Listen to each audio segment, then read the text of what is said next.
السلام علیکم دوستو، مزید ویڈیوز کے لیے پختونخوا چینل کو سبسکرائب کیجئے گا، شکریہ۔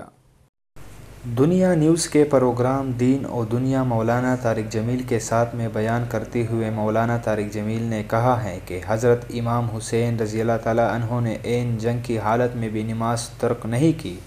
اور اس وقت کیا منظر ہوگا جب حضرت امام حسین اس عالم میں نماز ادا کر رہے ہوں گے۔ انہوں نے کہا کہ اگر امام حسین اس وقت نماز نہ بھی پڑھتے تو کوئی بات نہ تھی، لیکن آپ رضی اللہ تعالیٰ عنہ نے اس موقع پر بھی نماز پڑھ کر یہ پیغام دیا کہ ان کے نماز نہ پڑھنے سے کوئی یہ نہ سمجھ لے کہ ایسے موقع پر بھی نماز چھوڑی جا سکتی ہے۔ انہوں نے کہا کہ ایسا منظر زمین و آسمان نے پہلے کبھی نہیں دیکھا اور نہ آئندہ کبھی دیکھیں گے۔ انہوں نے کہا کہ واقعہ کربلا کا سبق یہ ہے کہ اللہ کو راضی کرنے کے لیے جو بھی قیمت دینی پڑی دے دو۔ اگر حضرت امام حسین یزید کی بیعت بھی کر لیتے تو ان کی آخرت کو کوئی نقصان نہیں تھا، کیونکہ فیصلہ ہو چکا تھا کہ وہ جنت کے نوجوانوں کے سردار ہیں، لیکن نقصان پیغام کو ہونا تھا۔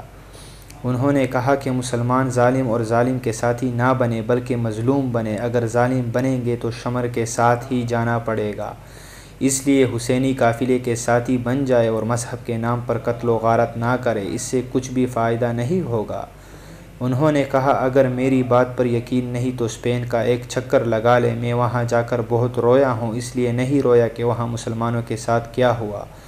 اس لیے رویا کہ پاکستان میں وہ سارا کچھ ہو رہا ہے جو اندلس میں ہوا تھا۔ انہوں نے کہا کہ شیعہ سنی لڑائیوں سے بغداد زیر و زبر ہو گیا تھا اور ہلاکو خان نے 15 لاکھ آدمیوں کو قتل کر دیا تھا۔ انہوں نے کہا کہ اپنے اپنے عقائد میں مضبوط رہے، لیکن مذہب اور سیاست کے نام پر ایک دوسرے کو قتل نہ کرے۔